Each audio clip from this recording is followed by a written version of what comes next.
Pray Your Weight Away by Reverend Charlie W. Shedd. Copyright 1957. Chapter 3. Ask God to show you yourself as you are now. You have been to your knees and told God how futile your attempts have been. You have promised Him you would do exactly as He tells you. You've made your firm commitment. You have been to your doctor, studied books on weight reduction, selected a diet, and made a sensible approach to your disease. Now you are ready for the next step. Take an honest look at yourself. You see some things which aren't bad. You have a nice smile. Most fat people do. When you grin, your double chin does circles and it looks like the sun coming up in the morning. You're a jolly sort. You don't have a bad personality in public. In fact, you must be one fine fellow. You are invited out continually, and people like to have you around. You know lots of cute stories, and you feel a comfortable inner swelling when you recall the compliment she paid you on the phone last week. She said, "It wouldn't be a party without you, dear. You always keep everybody in good humor." In addition to all this, people come to you with their troubles. You must have an understanding look. You probably do. You've carried your big load so long, you can't help showing your sympathy for other load bearers. It sticks out in front of you and hangs down under your chin. All God's children have woes these days, and nearly 100% of the general public needs a padded place to unload. They beat a path to your door because you know how it is. But unless you see this with honest eyes, you may think it is because you are so nice. Actually, they may be bedding down their cares on you because you are so nice and soft. Likewise, you retreat to this citadel. I'm on lots of committees. They made me program chairman of PTA, and down at the church I'm head of my circle. One of these years they'll elect me president. They all say I'm one of those people who gets things done. You probably are an efficient person, but an honest searching will lead you to admit that if you weren't packing those extra pounds into every project, you might do twice as much with half the effort. Candor may also reveal that you are running about, mopping a perspiring brow, tending single-handed to the world's salvation in order that you won't have time to listen to the inner voice saying, "You're really not as big inside as you look outside."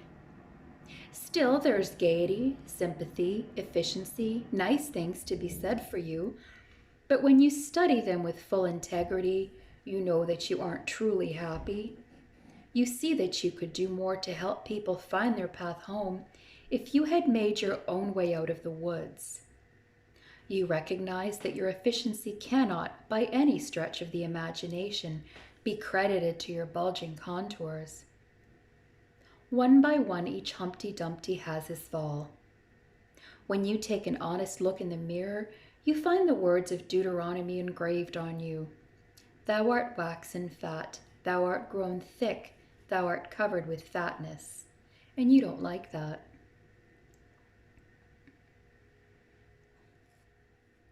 An alibi.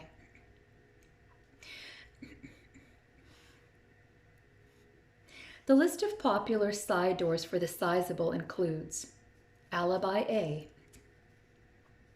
It must be my glands. My folks are all fat. The chance that this is your real problem is so minute that the typesetter wouldn't be able to find print small enough to describe it accurately. The doctor can tell you about your glands, and if you're truly one of these, I'll buy you a 5-pound box of Mrs. Stover's candy next time we meet. As to your roly-poly family, you may be right. But the lardy part of your inheritance is not inherent. Frame, yes. Fat, no. Then why are your kinfolk obese? Probably the same frustrations, the same inner problems have been a long time with your line. It's time someone with the pedigree made a change for the better. Why not you? If the world is ever to achieve the kingdom, somebody in every unit must break away from the negative. Alibi B. I knew a man who lost a lot of weight once and he felt just awful. He probably did. Maybe he didn't have the help of his doctor. Maybe he didn't know anything about foods. Possibly he secretly wanted to stay fat all the time he was removing those pounds. But you don't need to feel just awful. Some folks have lost weight and felt just wonderful. They've gained their self-respect. They're the idol of their fleshy friends. They know the thrill of walking into the store and ordering clothes like any other normal being. They have the deep satisfaction which can only come to those who have fought a good fight and won. They walk with a springy step and hold their one chin up to the smile of God. If you'll pray your weight away honestly, with basic obesity causes removed, you can be one of these. Alibi C. I'm invited out so much. My job takes me to lots of banquets. I'm on the road and you know how it is in restaurants. Yes, I know, and you have my sympathy. My job is like that too, and this was one of my favorite alibis. It isn't easy when you sit down at a counter, order a chef's salad, and there is a glass case under your nose. The pecan pie jumps up and down in high glee. Who's going to win? If you're like me, over the years, the pecan pie is well in the lead. Nor does it do me much good to practice the questionable technique of reasoning. That really isn't good pie. There's no pecan pie in there for you. It looks good, it looks like pecan pie, and isn't that my name on it? What to do? Cafeterias are one answer for me. In a well-put-up cafeteria, the pie is there, but all the other foods are so attractively done, I find it easier. If the sight of all these foods only sets your gastric juices raging, this may be forbidden territory for you, but it's pleasant pickings for me. Whenever I'm on the road or doing business in the big city, I look for the likes of these and entreat the Lord that they may prosper. When we must eat at a banquet, we can pray.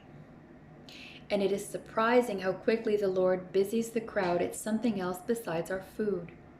Most folks are eating so avidly, or talking, or both, that they barely notice how much we have left on our plate. Likewise, when we are invited out or otherwise caught in a corpulence corner, we can turn the whole business over to God. We've promised Him we'd eat what He approved, remember? We can rationalize ourselves into a double order of candied yams, but He only gives the victory to those who want Him more than they want anything else. Alibi D.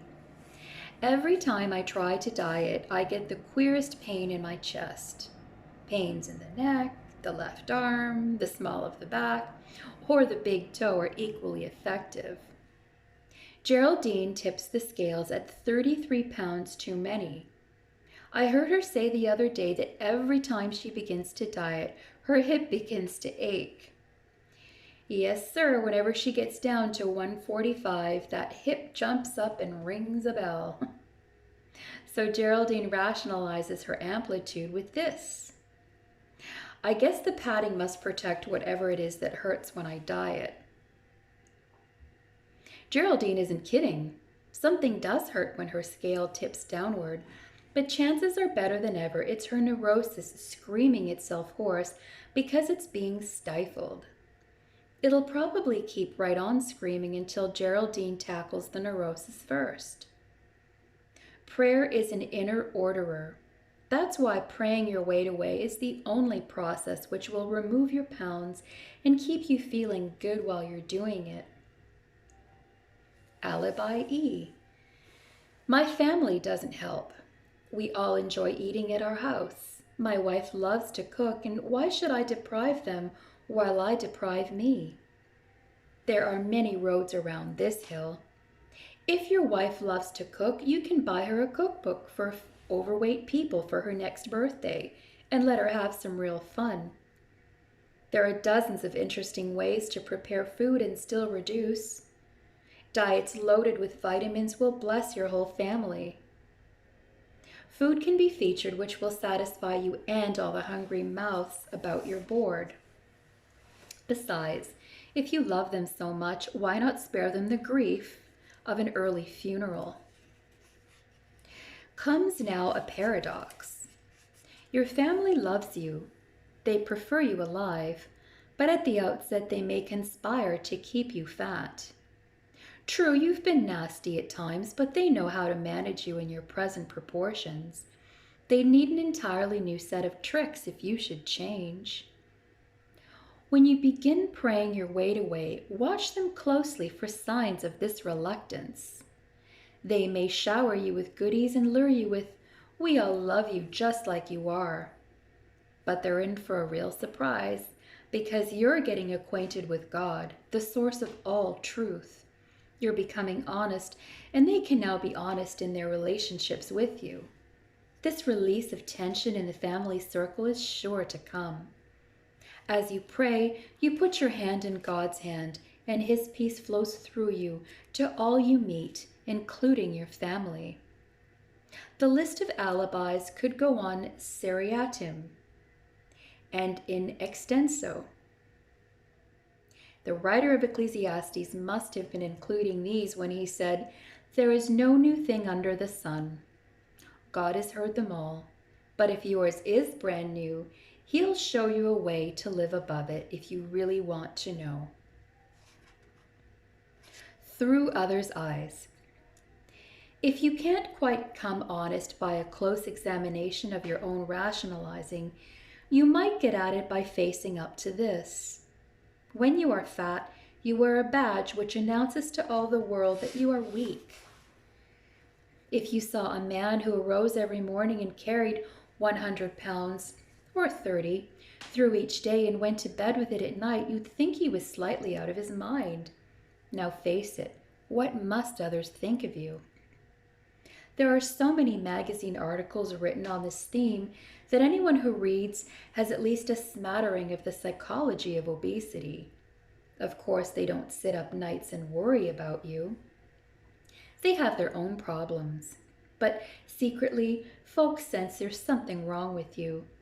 They're too courteous to say anything, but you should hear what they say behind your back, or what their sense of proportion says to the jury in their inner courtroom. Folks want to do something for the obese. One thing they can do is to enjoy him. You may be that rotund, jolly person above referred to, but when others look at you, they ask, consciously or subconsciously, "What's the matter here? This is not natural. He must have an emptiness he's trying to fill." There probably isn't a fat person living who hasn't reasoned thus. Well, the bigger I am, the more there is of me to love. But there is also more of you for which to feel sorry. More to look awkward in any gathering. More to gladden the heart of the casket maker who gets special prices for oversizes. The truth sets free. You're in prison.